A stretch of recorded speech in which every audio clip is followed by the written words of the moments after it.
12 नवंबर 1996 की शाम को दिल्ली से करीब 100 किलोमीटर दूर चरखी दादरी में रहने वाले लोगों ने आसमान में बहुत तेज कड़कड़ाती बिजली को देखा और उससे पैदा होने वाली आवाज ने सबको दहशत में डाल दिया। लोगों को आसमान में आग का एक गोला दिखाई दे रहा था। वहाँ के लोगों को कुछ समझ आता उससे पहले ही आसमान से लोहे के टुकड़े बरसने लगते हैं। लोहे के टुकड़े के साथ में इंसानों के कटे हुए अंग भी गिर रहे थे और ये सारा मलबा 7 किलोमीटर की दायरे में फैल जाता है। इस दिन भारत में एक ऐसी दिल दहला देने वाली घटना घटी थी जिसकी गूंज पूरी दुनिया में सुनाई दे रही थी। दिल्ली के आसमान में दो जहाज आमने सामने से ऐसे टकराए कि उस टकराव में उनका मेटल ही पिघल गया और तो और उन जहाज में बैठे 349 लोगों के बॉडी के टुकड़े टुकड़े हो गए। 12 नवंबर 1996 को दिल्ली के इंदिरा गांधी इंटरनेशनल एयरपोर्ट से सऊदी अरेबियन एयरलाइन की फ्लाइट उड़ान भरने के लिए तैयार होती है। इस जहाज में 312 लोग सवार हैं और इनमें 231 लोग भारतीय हैं जो सऊदी अरेबिया में काम के सिलसिले से जा रहे हैं। और शाम के 6:33 पर इस फ्लाइट में बैठे लोग इस बात से अनजान हैं एक बड़ा खतरा इनकी ओर बहुत ही तेजी से बढ़ता हुआ चला आ रहा है।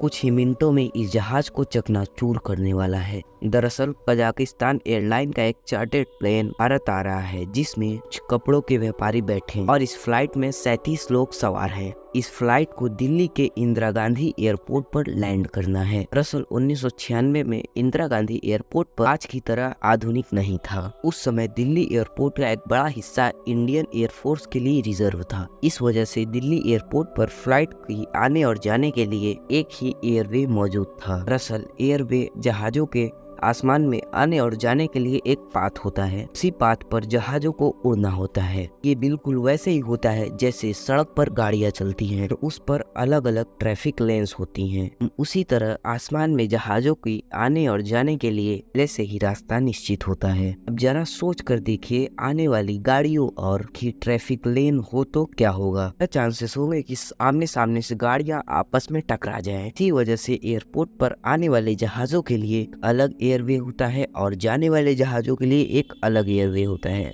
क्योंकि उस समय दिल्ली एयरपोर्ट का ज्यादातर हिस्सा इंडियन एयरफोर्स के लिए रिजर्व था। कमर्शियल एयर फ्लाइट का एक ही वे पर आना और जाना लगा रहता था। 12 नवंबर 1996 की शाम को फ्लाइट को यहाँ से टेक ऑफ करना था और दूसरी को लैंड करना था। एटीसी ने सऊदी अरेबियन एयरलाइन को उड़ान भरने की परमिशन दे दी। उस दिन दिल्ली एयरपोर्ट पर एटीसी इन फ्लाइट्स को इंस्ट्रक्शन देने के लिए 42 वर्षीय वी.के. दत्ता ड्यूटी पर नियुक्त। दरअसल एक ही एयरवे पर आमने सामने से अगर फ्लाइट आती है तो उनके बीच में 1000 फीट की वर्टिकल डिस्टेंस होनी चाहिए। 1000 फीट की दूरी बनाकर दोनों फ्लाइट एक दूसरे के नीचे से गुजर जाती हैं। कजाकिस्तान एयरलाइन का प्लेन दिल्ली एयरवेज में प्रवेश करता है। अब इन दोनों जहाजों को वी.के. दत्ता एक साथ गाइड कर रहे थे। उस समय बाद सऊदी अरेबिया का जहाज 10,000 फीट की ऊंचाई पर पहुंच जाता है।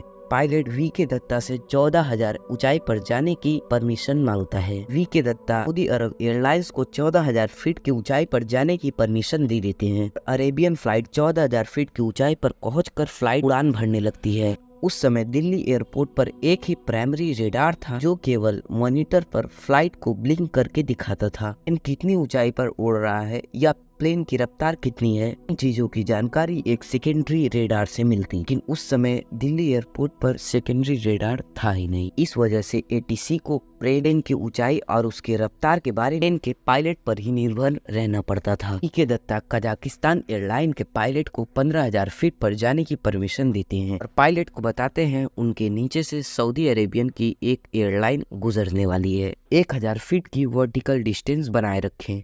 वी.के. दत्ता अपनी स्क्रीन पर इन दोनों फ्लाइट्स को एक आमने सामने आते हुए देख रहे हैं। ये दोनों ब्लिंकिंग डॉट एक दूसरे के पास आती जा रही हैं और देखते ही देखते ये दोनों ब्लिंकिंग डॉट एक दूसरे में फ्यूज हो जाती हैं। इन दोनों ब्लिंकिंग डॉट को एक दूसरे से दूर जाना चाहिए था, लेकिन ये दोनों डॉट एक दूसरे में फ्यूज होने के बाद अचानक स्क्रीन से गायब हो जाती हैं। वी.के. दत्ता समझ चुके थे कि कुछ न कुछ अनहोनी हो चुकी है। दिल्ली से करीब 100 किलोमीटर दूर चरखी दादरी में रहने वाले लोगों को दिखाई देता है आसमान बहुत तेज रोशनी के साथ जगमगा उठा है, जैसे मानो आसमान में बिजली चमक रही हो और उन्हें बहुत तेज आवाज सुनाई देती है और आसमान से लोहे के टुकड़े बरसने लगे थे। ये दोनों विमान आपस में टकरा चुके थे। इधर कंट्रोलर दत्ता बार बार फ्लाइट से संपर्क करने की कोशिश करते हैं, लेकिन दूसरे ओर से कोई आवाज नहीं आता। वीके दत्ता की चिंता बढ़ती जाती है। उसी समय वहां से एक अमेरिकन एयरफोर्स का प्लेन गुजर रहा था। तो अमेरिकन एयरफोर्स के पायलट ने एटीसी को बताया कि उसने आसमान में तेज रोशनी को देखा है। पोलर दत्ता का शक यकीन में बदल जाता है। क्रैश साइट पर कई किलोमीटर के दायरे में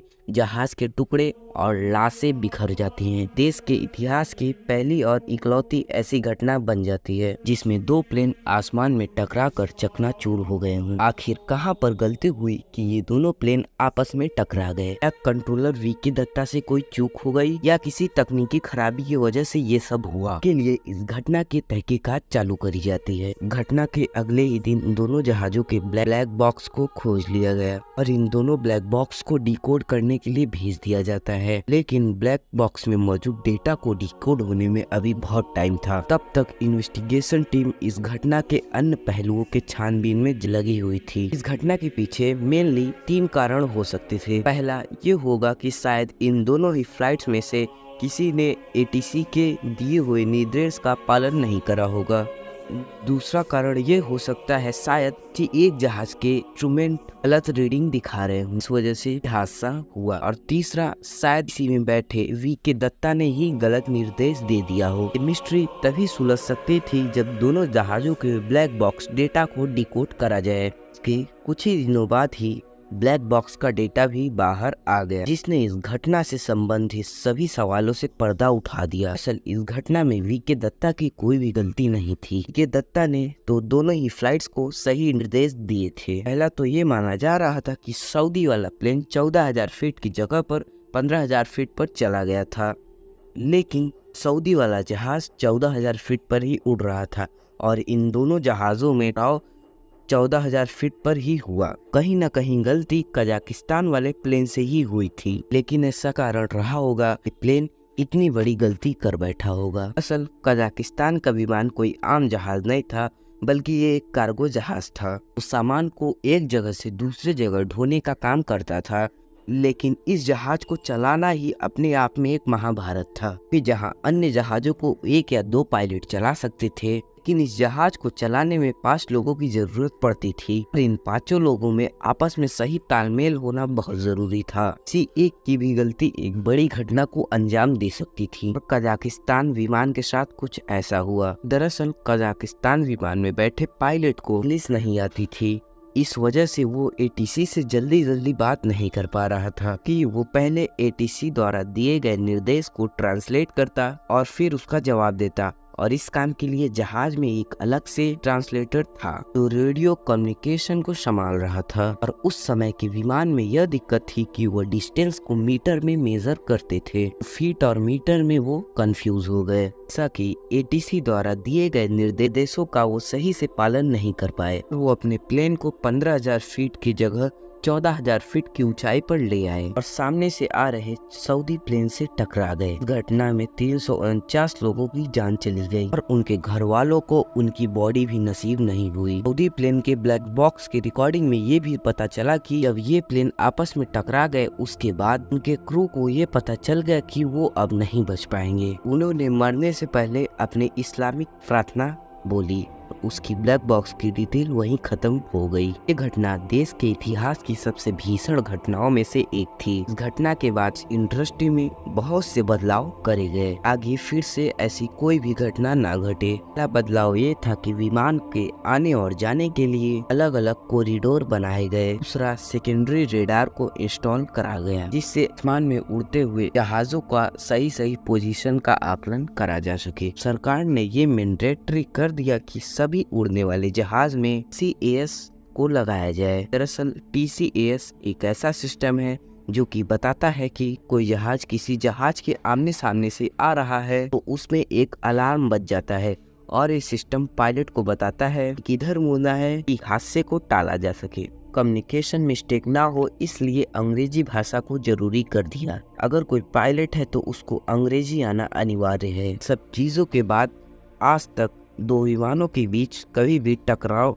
नहीं हुआ। ऐसी ही घटना साल 2014 में फ्लाइट MS-370 के साथ घटी, जिसमें यात्रियों से भरा जहाज गायब हो जाता है। ये जहाज कहाँ गया इसका आज तक पता नहीं चल पाया। अगर आपको इसकी मिस्ट्री देखनी है तो हमारे चैनल पेज पे जरूर जाएं और ये वीडियो विजिट करें। वीडियो में बस इतना है। अगर आपको वीडियो पसंद है तो वीडियो को लाइक कीजिए और चैनल को सब्सक्राइब करना ना भूलें।